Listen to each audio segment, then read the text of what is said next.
আসসালামু আলাইকুম ভাই, আপনার নাম কি ভাই? আমার নাম সাদ্দাম। ও আচ্ছা, এই লেয়ার মুরগি বাচ্চা লালন পালনের সাথে আপনি কতদিন ধরে এখানে আছেন? আমি এখানে 6 মাস ধরে আছি। এর আগে কোথায় ছিলেন?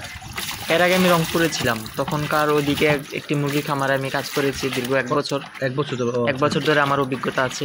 আচ্ছা আচ্ছা, এই মুরগিগুলো আপনি কি প্রতিদিন সকালবেলা কিভাবে পরিষ্কার পানি, এইগুলো পানি চেঞ্জ করে, পুরাতন পানিগুলো চেঞ্জ করে নতুন পানি দেন না? জি জি, এখানে আমরা প্রথম এই মুরগিগুলোকে 2 বেলা খাবার দেই।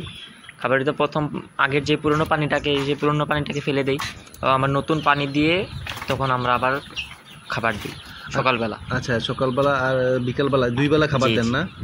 আর পানিও কি 2 বেলায় পরিষ্কার 2 বেলা পানি? পুরনো পানিটাকে ফেলে আবার নতুন পানি আমরা দিই।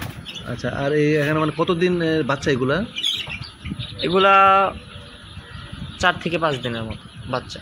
আচ্ছা, আর এইগুলা এই ফ্লোরের মধ্যে কতদিন রাখবেন?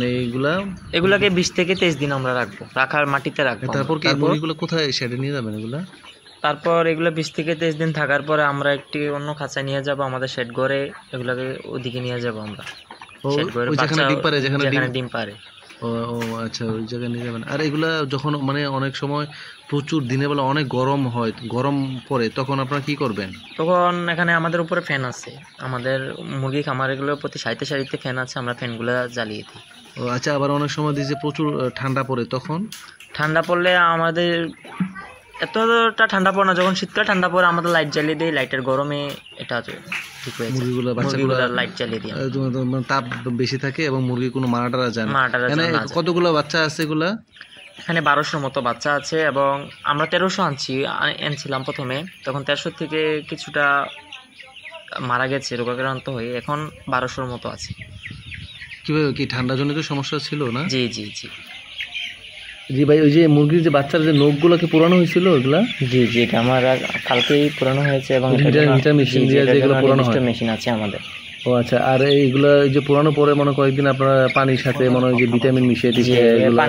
পানির পরে আমরা ভিটামিন দেই এবং রোগাক্রান্ত হলে এবং যত রোগ সংক্রান্ত বিষয় আছে তা আমাদের এখানে কর্মকর্তা আছে, তারা এসে প্রয়োজনীয় ভ্যাকসিন ওই যে গ্রামে যে ডাক্তার আছে ওষুধ দিয়ে যায়, ওনাদের কথা অনুযায়ী আমরা এটা পরিচালনা করে থাকি। আচ্ছা আচ্ছা আচ্ছা,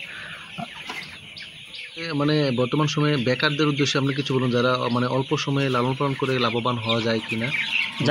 যারা আসলে চাকরি পাচ্ছে না, তারা এই খামারটা করে দেখতে পারে এবং এই খামারটা করা আসলে সহজলভ্য এবং কিছু নিয়মকানুন অনুসরণ করলে এই খামারটা থেকে লাভবান হওয়া যায় এবং এখানে অন্য পেশা থেকে এই খামার করে দেখতে পারে সবাই, কারণ এখানে অল্প টাকায় অধিক লাভবান হয়ে যায় সবাইটা।